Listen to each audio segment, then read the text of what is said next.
नमस्कार।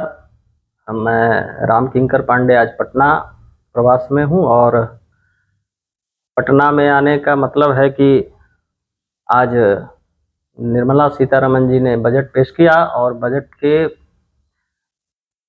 क्या-क्या फायदे हुए, कहाँ-कहाँ बाकी रह गए, कहाँ चूक हुई है छूने में उन चीज़ों को, ये सब हम समझेंगे। एक दिग्गज नेता हमारे बीच हैं, भारतीय जनता पार्टी के रजौली विधानसभा के पूर्व विधायक, भारतीय जनता पार्टी बिहार प्रदेश अनुसूचित मोर्चा के पूर्व प्रदेश अध्यक्ष और वर्तमान राष्ट्रीय परिषद के सदस्य श्री कन्हैया कुमार जी। नमस्कार। इनकी भारतीय जनता पार्टी के साथ लंबी यात्रा रही है।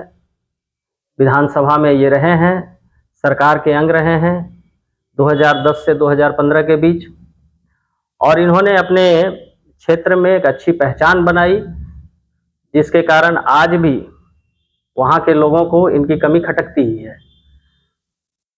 आज बजट सत्र में क्या-क्या हमें बिहार के लिए मिला, चूँकि आगामी अक्टूबर-नवंबर में बिहार में विधानसभा चुनाव होने हैं, संभवतः नेताजी भी तैयारी कर रहे हैं और हम चाहते हैं कि इस बजट से बिहार चुनाव पर क्या प्रभाव पड़ेगा, बिहार के लोगों को क्या प्रभाव पड़ेगा, बिहार के किसानों का क्या प्रभाव पड़ेगा, यहाँ के युवाओं को क्या प्रभाव पड़ेगा, क्या बजट से बिहार को कुछ मिला या केवल हवा-हवाई दावे रह गए। तो आपका बहुत-बहुत स्वागत है श्रीमान कन्हैया कुमार जी। सबसे पहले तो देखिए, मैं आपके अंतरकथा चैनल को धन्यवाद देता हूं, और ये चैनल एक ऐसा चैनल है जो किन्हीं की भावनाओं को देश में बोलने का अवसर प्रदान करती है, सरकार के लिए बोलने का अवसर प्रदान करती है। इसके लिए मैं अंतरकथा चैनल को दिल से आभार प्रकट करता हूं। आपने मुझे मौका दिया बजट सत्र में अपनी बात रखने के लिए। सबसे पहले तो निर्मला सीतारमण जी एक ऐसे हमारे वित्त मंत्री हैं जो वित्त विभाग के नियमों को साअक्षर जमीन से लेकर पूरे सत्ता सरकार तक के और वैश्विक स्तर पर अध्ययन करती हैं। इसके बाद वो बजट को बनाने का प्रयास करती हैं जिससे जनहित को लाभ पहुँचे और देश में कभी भी किसी तरह का कोई ऐसी स्थिति ना पैदा हो जिसका सामना पहले कांग्रेस की सरकार करते रहती थी। अब इसी बार देखिए, वित्त मंत्री जी ने जो बजट पेश किए हैं, किसानों के हित में उन्होंने जैसा कदम उठाए, मैं वित्त मंत्री निर्मला रमन जी को आभार प्रकट करूंगा कि आप बड़ी सूझबूझ के साथ देश की जनता के साथ आपने न्याय की है, और खास करके किसानों के लिए जो आपने बजट सत्र में प्रावधान रखे हैं, इससे ये स्पष्ट हो जाता है कि हमारी सरकार कितनी संवेदनशील है और किस तरह से सरकार किसानों के हित में काम करना चाहती है और किस तरह से किसान के जीवन को बेहतर बनाने के लिए उन्हें लाभ पहुंचाना चाहती है। कन्हैया जी, निर्मला सीतारमण जी को टैक्स चाची कहा जाता था। लोगों ने बहुत ही ट्रोल किया उनको सोशल मीडिया पर कि ये टैक्स आंटी हैं, और कई कई नामों से उनको ट्रोल करते रहे। लेकिन इस बार निर्मला सीतारमण जी ने मध्यवर्गीयों को भी खुश करने का प्रयास किया, किसानों को भी खुश करने का प्रयास किया है, छोटे उद्यमियों को भी प्रभावित किया है उन्होंने। बिल्कुल। शेयर बाजार में भी इस बजट को लेकर के बहुत अच्छी स्थिति नहीं कही जाए तो निराशा भी नहीं, मिक्स अनुभव रहा। खास करके मैं एक आपको अभी डेटा देख रहा था बजट का, जी, तो उसमें ये बता रहा हूँ कि प्राइवेट बैंक में तो बड़े उछाल आए आज के सेंसेक्स अंक में, लेकिन सरकारी बैंकों का डाउन गया। तो इससे सरकारी बैंकों का अर्थ है कि वो दूरगामी होते हैं। उनको लगा कि निर्मला सीतारमण जी ने कुछ ज़्यादा ही जनता को दे दिया है, हो सकता है आने वाले दिनों में डेफिसिट बढ़ जाए, तो इसको कैसे वो मेंटेन करेगी। और इस परिप्रेक्ष्य में बिहार चूंकि ना तो औद्योगिक क्षेत्र है और ना यहाँ कोई बड़ी संभावनाएं अभी बनी है, वैसी बेरोजगारी बड़ी समस्या है, यहाँ की पलायन बड़ी समस्या है, युवाओं का पलायन होता है। आप जिस क्षेत्र से आते हैं वहाँ के युवाओं का बड़ी संख्या में पलायन है। रजौली विधानसभा जहाँ से हम दोनों आते हैं, बिल्कुल बिल्कुल। और हमारे गाँव के अधिकतर नौजवान बच्चे बाहर चले जाते हैं कमाने के लिए। गाँव में बूढ़े बुजुर्ग और बच्चों के सिवा कोई दिखता नहीं है। क्या इस बजट से हम लोग उम्मीद करें कि युवाओं का पलायन रुकेगा, किसानों की खुशहाली बढ़ेगी? ऐसा लगा बिहार में?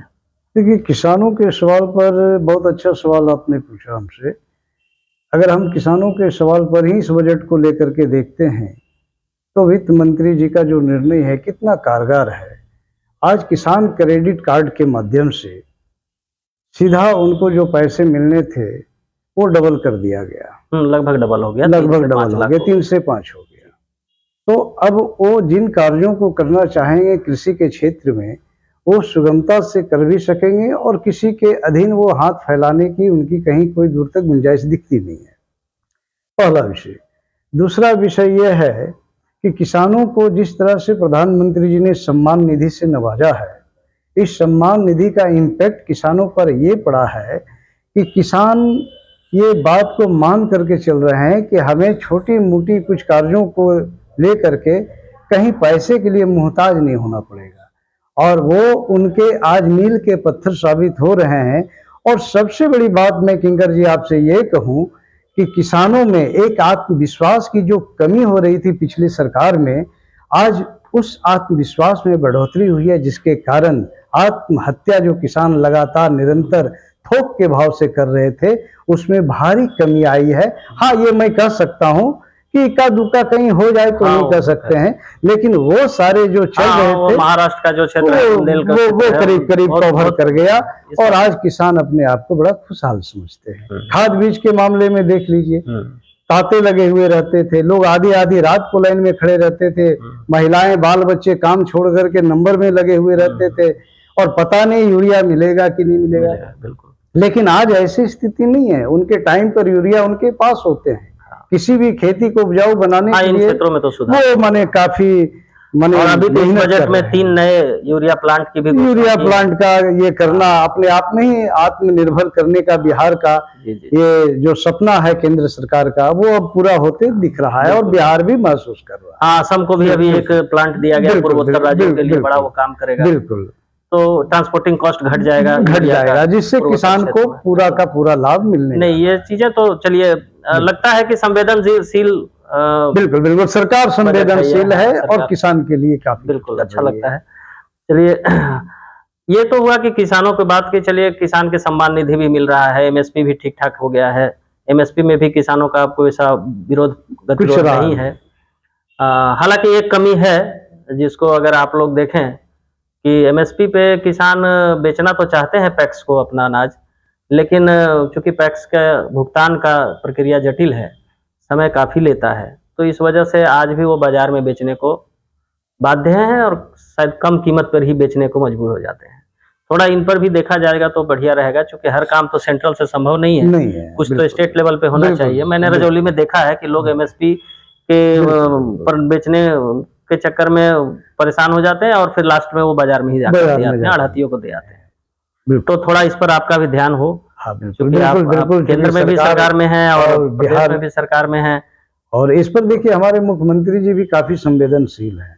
उन्होंने कहा कि पैक्स का निर्माण ही हम इसलिए किए हैं और चुनाव जो हम बार बार करा करके पैक्स अध्यक्षों का निर्माण करते हैं, एक ऐसा वातावरण बनाने के लिए जो किसान कृषि करके जो फसल उपजा रहे हैं उनका कैसे क्रय हो, ताकि उन्हें कहीं परेशान ना होना पड़े, सड़ने गलने की स्थिति नहीं हो। इसके लिए बड़े बड़े गोदाम को भी बनाने का निर्णय सरकार ली है, बिहार सरकार, और इस पर काफी काम हो रहे हैं। नहीं, आप जो बता रहे हैं वो आगामी चुनाव में आपका प्रभाव पड़ेगा, क्योंकि लोग अब टकटकी निगाह से पूरा देश बिहार के चुनाव पर देखेगा, दिल्ली के चुनाव। बिल्कुल बिल्कुल बिल्कुल। और आप चुनाव में जाएंगे, इस बजट को ही अब लेके जाएंगे। आपके पास एक तुरुप का पत्ता था बजट, जिसको आपने खोल दिया है। बिल्कुल बिल्कुल।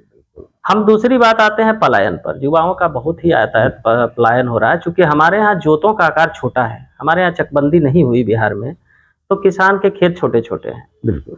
बड़े पैमाने पर खेती नहीं हो पाती है, जीने खाने लायक खेती कहिए इसको, और युवाओं के पास यहाँ रोजगार है नहीं। आप लगातार सरकार में हैं, विकास पुरुष आपके सरकार में हैं, उसके बावजूद पलायन निर्बाध है, पलायन रुक नहीं रहा है। ऐसा क्या करेंगे इस बजट से? आपको कैसा उम्मीद लग रहा है कि क्या केंद्र के इस बजट से यहाँ कोई ऐसा औद्योगिक वातावरण बनेगा कि ताकि पलायन कम हो, लोग अपने घर में रह के खुशहाल जिंदगी जी लें? देखिए, इस विषय पर तो सरकार की गंभीरता को हम सहज अनुभव कर सकते हैं।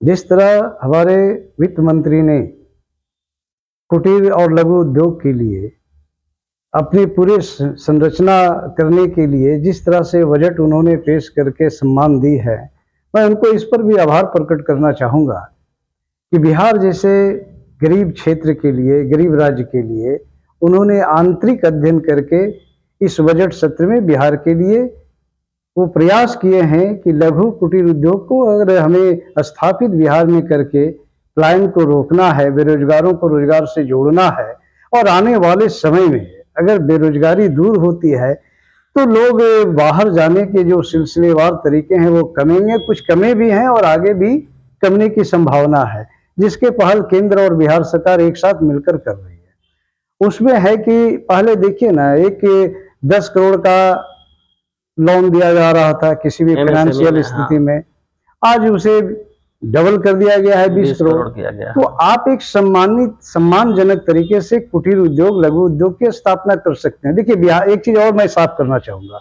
बिहार में हम बहुत बड़े इंडस्ट्री लगा करके हम इसलिए भी नहीं बड़ा इंडस्ट्री की स्थापना कर सकते हैं कि बिहार कृषि प्रधान राज्य है और कृषि हमारे अपने आप में ही एक बड़ा उद्योग है बिल्कुल, जो सबका पेट का भरण पोषण का साधन है और उनके रोजगार का साधन है।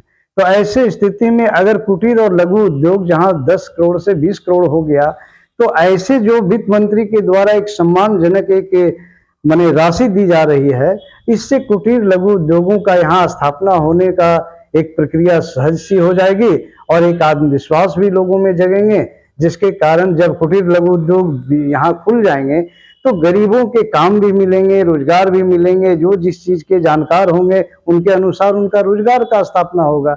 और जब इस तरह की यहाँ बातें चलेगी तो आने वाले समय में जो हरियाणा जाते हैं, जो बम्बई जाते हैं, जो दिल्ली जाते हैं, बिहार के जो राजस्थान जाते हैं, यहाँ तक कि मैं कहूँ तो जहाँ की भाषा ये जानते भी नहीं है, तमिलनाडु, केरल, वहां भी ये बेचारा जाके संघर्ष करते हैं।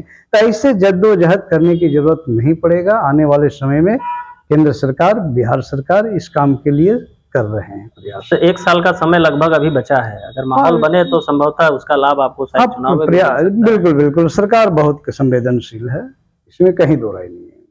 अब बिहार को तो एक और गिफ्ट मिला, पटना के हवाई अड्डे का एक्सटेंशन का प्लान को फंडिंग किया गया है। देखिए मैं क्या कहूँ, कितना मैं अपने वित्त मंत्री को धन्यवाद दूं। मैं जितना उन्हें धन्यवाद दे पाता हूं बिहार की धरती से, उतना ही मुझे और जी करता है कि उन्हें धन्यवाद से नवाजूं। देखिए, पहले ही समस्या ये चल रही थी कि पटना जो जोन है उसमें जो हवाई अड्डे हैं वो उस अनुरूप नहीं है जिस अनुरूप उन्हें होना चाहिए।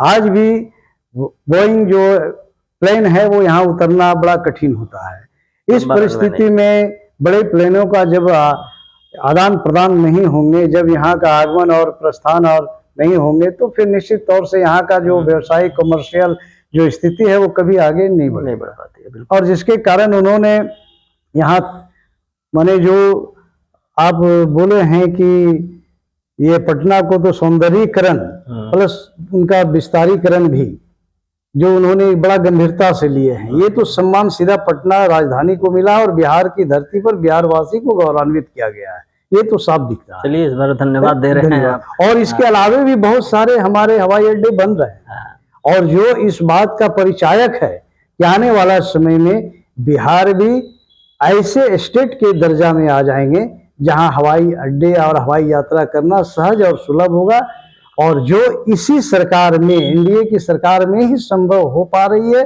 और आगे हम लोग संभव होते देख पाएंगे। चलिए, ये तो ठीक है कि लग रहा है कि प्रयास अच्छा है, लेकिन अभी जमीन पर वो प्रयास कितना दिखता है ये तो हम लोग देखेंगे।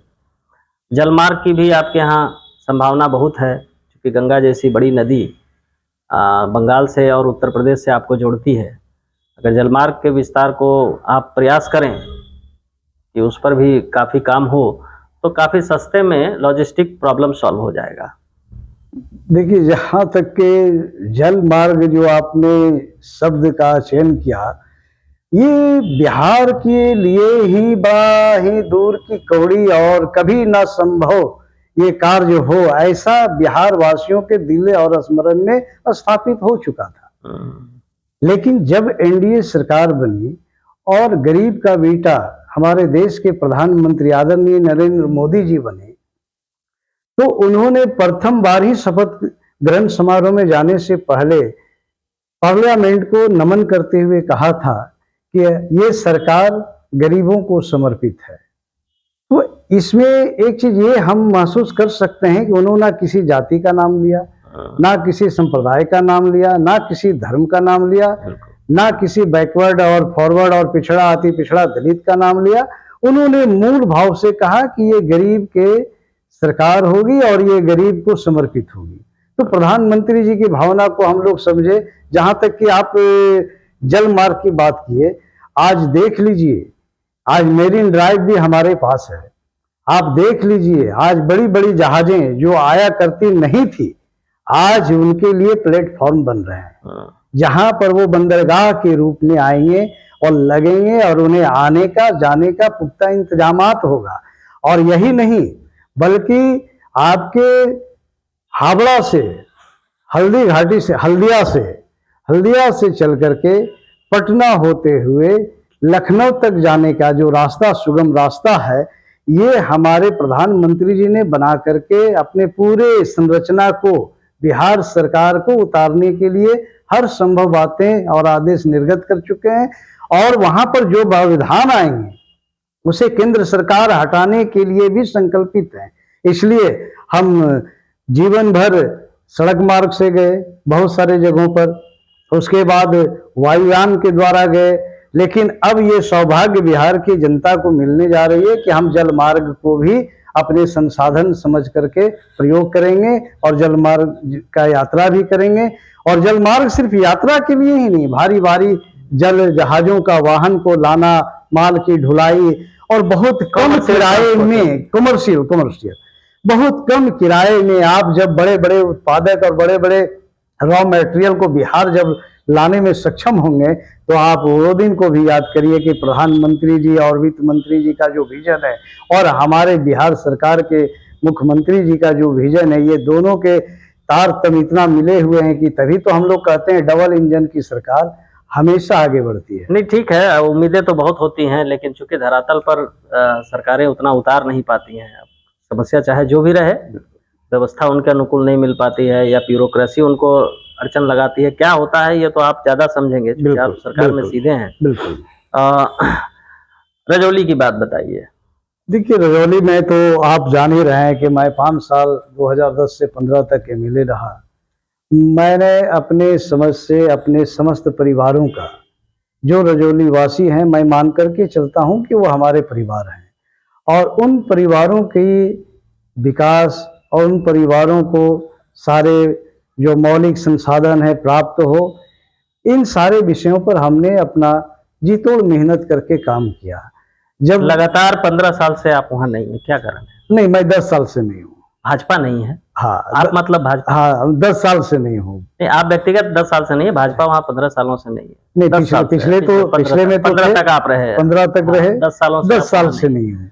लगातार 2 बार जो है खाली नहीं। क्यों चला गया? खाली देखिए, चुनाव एक ऐसी प्रणाली है जिसमें लोग चाहे जितना बढ़िया काम कर ले, कहीं न कहीं कुछ त्रुटियां रह जाती है, जिसके कारण हार जीत का रिजल्ट सामना करना पड़ जाता है। नहीं, कहीं ना कहीं भाजपा अपनी नीतियों में वहाँ सफल नहीं हो पाई, क्योंकि भाजपा का वो प्रो सीट है, भाजपा को अच्छी जीत मिल जाती थी वहाँ, और लगातार 2 बार हार जाना, कहीं ना कहीं तो कमियां रहती होंगी सांगठनिक स्तर पर। देखिए, सांगठनिक स्तर पर तो बीजेपी दूसरों को एक माने कि मार्गदर्शक की दीर्घा में रख करके सीखे, माने एक अपना आचरण, व्यवहार और रचनाओं के द्वारा बताने और समझाने का प्रयास करती है।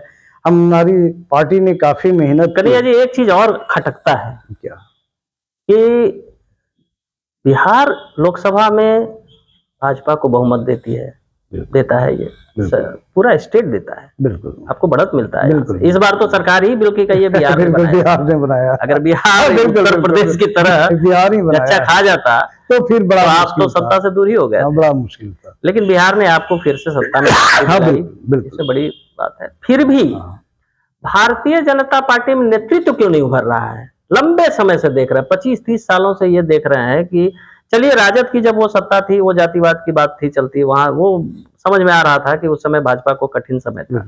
लेकिन इधर लगातार चूंकि भाजपा सहयोगी दल के रूप में रह रहा है सरकार में, नहीं भी आती है सरकार में तो बीच में ले आती है सरकार, उसके बावजूद अपना नेतृत्व क्यों नहीं निकाल पा रही? कहाँ कमी रह जाती है? आप तो प्रदेश अध्यक्ष रहे हैं अनुसूचित मोर्चा के, बिल्कुल बिल्कुल आप राष्ट्रीय परिषद में है, संगठन में बिल्कुल, है, बिल्कुल, चलिए ठीक है, बिल्कुल। विधायक नहीं है लेकिन संगठन में बड़े पद पर बिल्कुल हैं। बिल्कुल बिल्कुल। तो कहाँ कमी है कि हम एक बड़ा अच्छा नेतृत्व नहीं दे पा रहे हैं 3 पीढ़ियों से? देखिए हम लोग नेतृत्व अगर बीजेपी में आप का जो सवाल है किंकर जी, आपने बहुत अच्छी बातों को रखे हैं। भाजपा नेतृत्व के नाम से ही जानी जाती है और इनके एक एक कार्यकर्ता अपने आप में इतना परिपूर्ण होते हैं, इतना प्रशिक्षित होते हैं, इतने जानकार होते हैं, इतने मेहनती होते हैं, जो सांगठनिक रचनाओं से अपने आप को पिरो करके खुद की पहचान बनाते हैं और उनमें इतनी क्षमता उस समय तक आ भी जाता है कि वो चाहे तो बड़े नेतृत्व का भी माने कि नेतृत्व दे सके। और नेतृत्व की कमी हमारे भाजपा में नहीं है, नेतृत्व करने की क्षमता हमारे हर वो योद्धा में है, हर पार्टी के पदाधिकारी में है, हर जिला अध्यक्ष मंडल अध्यक्ष में है जो नेतृत्व करने की क्षमता रखते नहीं, हमने देखा आप एक युवा नेता के रूप में उभरे, 2010 में विधायक बने, फिर तुरंत प्रदेश अध्यक्ष बन गए अनुसूचित मोर्चा के, लगा पार्टी को एक बड़ा अच्छा प्रखर वक्ता मिला है, सांगठनिक व्यक्ति मिला है, लेकिन उसके बावजूद फिर आप हाशिए पे चले गए, क्षेत्र से दूर हो गए, संगठन में भी पद पर तो रहे लेकिन आपका जो वो उभार दिखना चाहिए था, जिस तेजी से आप आगे निकल रहे थे, वो कहीं ना कहीं रुक गया, बाधित हो गया। और इसी तरह से नित्यानंद राय जी जब राष्ट्रीय प्रदेश के अध्यक्ष बने तो फिर वो फ्लैशबैक हो गए। कई ऐसे नेतृत्व हैं, आपके पटना में भी कई युवा नेता हैं, विधायक हैं, लेकिन वो जो एक मास अपीलिंग लीडरशिप नहीं आप दे पा रहे हैं, एक अपना एक नेतृत्व, जैसे आपका उत्तर प्रदेश है, योगी हैं आपके चेहरे, बड़े चेहरे हैं, कोई आसपास नहीं दिखाई देता है, आपने उठा के लाया हिमंता बिस्वा शर्मा को, आज दिख रहे हैं पूरे देश में, वो हर जगह एक नेतृत्व दिख रहा है, लेकिन बिहार में 20 सालों से हमने नहीं देखा है, क्या वजह? देखिए मैं इस पर मैं ज्यादा तो नहीं, मैं इतना जरूर आपसे कहूंगा कि बीजेपी में नेतृत्व की कमी नहीं है। और जब देश के सवाल पर हम लोग जब प्रधानमंत्री जी के सवाल पर काम कर रहे थे और हमारी पार्टी अध्ययन में थी तो लोग इस बात को नहीं समझ पा रहे थे कि प्रधानमंत्री कौन बनेंगे, लेकिन जब पार्टी ने प्रधानमंत्री के रूप में नरेंद्र मोदी चुनाव के पहले हर हर मोदी घर घर मोदी तो फिर लोगों को लगा तो नेतृत्व की कमी नहीं, हमारी पार्टी गठबंधन पर प्रयास हम ऐसा होना चाहिए, क्योंकि अभी जदयू भी उहापोह की स्थिति में है, जी शायद अंतिम पारी खेल रहे हैं। नहीं। और बिहार में आपको लगता होगा कि अब हमारा चेहरा मुख्यमंत्री के रूप में आए, हो सकता है कहीं ना कहीं बिहार के लोगों में भी ये कसक है कि भाजपा क्यों नहीं अपना चेहरा देती? नहीं, देखिए पार्टी गठबंधन में है और एनडीए यहाँ काफी मजबूत है और ये बड़ी लंबे समय तक का एक साथ सफर चला है। और जितना पार्टी की बातें अगर करें तो हम बाहरी पार्टियों को तो नहीं, लेकिन जदयू को एकदम सगा भाई समझते हैं और बड़ा भाई समझते हैं। अभी बड़ी स्थिति खराब चल रही है और अभी स्थिति लोगों की नजरों में जितनी खराब हो, लेकिन आज मैं आपको ये बता दूं कि जदयू और बीजेपी और हमारे जो साथ में कुछ पार्टियां हैं जैसे रामविलास लोजपा, तो ये सारी पार्टियां जिस तरह से आज एनडीए गठबंधन बना करके सभा और कार्यक्रम जिलावार तो लगता है कहीं ना कहीं कि आप लोग अपना नेता नहीं देकर फिर चिराग को तो नहीं आगे ले आइएगा नई पीढ़ी में। देखिए ये तो हमारा विषय ही नहीं है, ये तो ऊपरी नेतृत्व का विषय है। और इस भाजपा सहयोगी पार्टी के रूप में ना रहकर लीडिंग पार्टी के रूप में आ जाती तो ज्यादा बिहार को संभावना मिलती संभवतः, क्योंकि गठबंधन में कई ऐसी बाधाएं आती हैं, प्रायोरिटी हो जाता है ना कि अब जदयू की प्रायोरिटी अपनी है, लोजपा की प्रायोरिटी अपनी है, भाजपा की प्रायोरिटी अपनी है। तो भाजपा अगर अपना 100% प्रायोरिटी उतारना चाहे केंद्र को लेकर के साथ में, तो उसके लिए उसका अपना नेता होना चाहिए, फडणवीस की तरह अपना सीएम होना चाहिए। ऐसा क्यों नहीं हो पा रहा? देखिए, भारत के और चीजों के लिए जाना जाता है, जैसा कि मैं आपसे कहूंगा, पहले हम संयुक्त परिवार में ही जन्म लेते हैं और संयुक्त परिवार को चलाते हैं। बाद में धीरे धीरे कुछ बातें कुछ ऐसी आती है जिसके चलते बढ़ते बढ़ते परिवार छोटे हो जाते हैं और फिर व्यक्तिगत परिवार में आते हैं।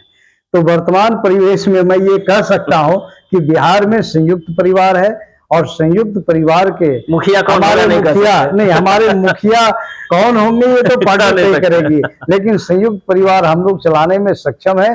और संयुक्त परिवार चलाना कोई बड़ी बहुत बड़ी बात होती है, कोई छोटी मोटी बात नहीं चलिए है। अब हम लोग और- फिर से बजट पर आते हैं बिल्कुल और उस बजट से सीधा आपका संबंध, बिल्कुल बिल्कुल आपका क्या संबंध है कि अभी आज के बजट में बिल्कुल निर्मला सीतारमन जी ने 20,000 करोड़ रुपए का आवंटन दिया है न्यूक्लियर एनर्जी को। न्यूक्लियर एनर्जी कैसे यहाँ इनहेंस करेगा और कैसे नए संस्थान उसके बनेंगे, कैसे उसके प्लांट लगेंगे। बिल्कुल आपका रजौली में बहुत लंबे समय से प्रस्तावित है एक न्यूक्लियर पावर प्लांट। आप जिस समय विधायक थे आपने विधानसभा में उसकी आवाज भी उठाई थी। अब तक उसमें क्या प्रोग्रेस है और इस बजट के 20,000 के एलोकेशन से क्या रजौली को मिलेगा? देखिए, आपने मेरी महत्वाकांक्षी योजना पर जो हमने एक विधायक के रूप में कभी कल्पना किया था, आज वो साकार होते दिख रहा है। और ये अगर दिख रहा है तो हमारे एनडीए सरकार के श्रद्धेय आदरणीय, मैं कह सकता हूँ, निर्मला सीतारमन जी के इस दूरगामी सोच के कारण। क्या आप चुनाव से पहले उस एनर्जी पावर प्लांट के लिए अपना प्रयास निजी तौर पर करेंगे ताकि आपको भी वहां टिकट मिले, फिर से आप विधायक बने, हो सकता है मंत्रालय मिले? देखिए, मैं आप तो यही कहूंगा, देखिए रजौली का कायाकल्प कर देगा वो प्लांट।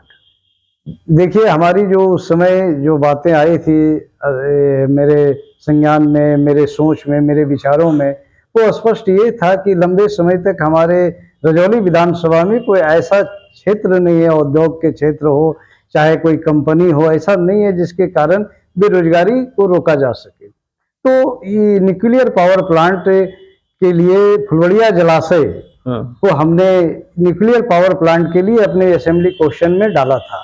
तो उसमें कांग्रेस की सरकार थी उस समय में, तो यहाँ से संचिका तो जितनी जानी थी वो केंद्र में चला जाने के बावजूद भी वो केंद्र में ठंडे बस्ती में चला गया क्योंकि वहाँ कांग्रेस की सरकार। हाँ, वो तो अब स्थिति ये है कि कुछ बातें अब न्यूक्लियर पावर प्लांट बनने के लिए कुछ असर दिखने लगे हैं। जैसे में बीच में ही एक विशेषज्ञ टीम ने उनके कितने डीप जल है, उसके क्या संरचना हो सकती है, किन किन संसाधनों के द्वारा न्यूक्लियर पावर प्लांट को स्थापित करना है, इन सारे विषय वस्तु पर वहां पर एक जांच दल गया था। हाँ, वो जैसा पता चला कि फुलवारिया जलाशय में पानी का उतना मात्रा नहीं है जो एक न्यूक्लियर पावर प्लांट के रिएक्टर को ठंडा करने के लिए आवश्यकता होती है। देखिए, इस विषय पर मैं आता हूँ। मैंने ये बातें जब जांच दल को पता चला कि न्यूक्लियर पावर प्लांट में पानी का लेयर कम है फुलवड़िया जलाशय में, तो ऐसा महसूस हुआ, तो उन्होंने इस बात को रखा भी असेंबली में, वो अपना रिपोर्टिंग भी किया था। तो हम लोगों ने और हमारी सरकार ने, उस समय भी हमारे मुख्यमंत्री नीतीश कुमार जी ही थे, आज भी हैं, और उन्होंने ये प्रस्ताव को देखने के बाद वो अपर सक्रिय जल परियोजना के तहत एक नहर योजना बना करके उसमें पानी को स्टोर करके उसमें ऐसी क्षमता वो स्थापित कर देंगे जिससे न्यूक्लियर पावर प्लांट की सारी अहर्ता पूरी हो जाएगी। तो जब न्यूक्लियर पावर प्लांट लग जाएंगे तो आने वाले समय में वहां कम से कम 10,000 लोगों का रोजगार मिलने जा रहा है और ऐसी संभावनाएं फुलवड़िया जलाशय में है। और प्लस ये मैं कह दूं कि हम ना सिर्फ अपनी बिजली बनाएंगे बल्कि बिहार के पूरे मगध जोन से लेकर के मुंगेर जोन तक को भी हम लोग सप्लाई देने में सक्षम होंगे, सस्ती बिजली देंगे, और इससे हमारे बिहार सरकार के भी ऊर्जा में बढ़ोतरी होगी और केंद्र सरकार तो रजौली वासियों को ये खुशखबरी एक बड़ा खुशखबरी मिलने जा रहा है। जैसा कि उनका जो फंड आया है उस हिसाब से न्यूक्लियर पावर प्लांट आप अपना व्यक्तिगत रूप से क्या इसमें करेंगे? देखिए, इसमें तो हमारा ये लगातार मेहनत होगा कि जांच दल जाएं, फिर जांच करें, फिर अपर सक्रिय जलाशय परियोजना से हमारे बिहार सरकार से हमारा मांग भी होगा कि वहाँ कैसे जल स्टोर किया जाए, चाहे वो पाइप के द्वारा हो, बड़े पाइप की, आज तो गैसिंग पाइप इतना बड़ा बड़ा आ रहा है कि वो पूरी नदी नहीं, बन अब जा तो रहा है, टेक्नोलॉजी बहुत हाई हो गया है। या तो फिर नहर के माध्यम से पानी, चूंकि सकरी का पानी एकदम व्यर्थ में चला जाता है। तो उस पानी को जो व्यर्थ जाता है, हम उसको न्यूक्लियर पावर प्लांट को निर्माण में लगा सकते हैं, और ये चीज हमारे लिए एक अपॉर्चुनिटी है। और इस पर और अपर सकरी आपका रजौली से ऊपर का भी भूभाग है और हमें लाने में आसानी होगी। तो इन चीजों पर हमारी सरकार, रजौली में संभवतः 2 डैम है, दोनों में स्टोर किया जा सकता है। बिल्कुल बिल्कुल बिहार सरकार इस पर बहुत गंभीरता से काम करेगी, ऐसा मुझे आशा है। और मुझे विश्वास भी है कि एक दिन जरूर न्यूक्लियर पावर प्लांट आप देखेंगे, देखने के लिए मौका मिलेगा, और रजौली का सम्मान में ये 4 चांद लगेगा।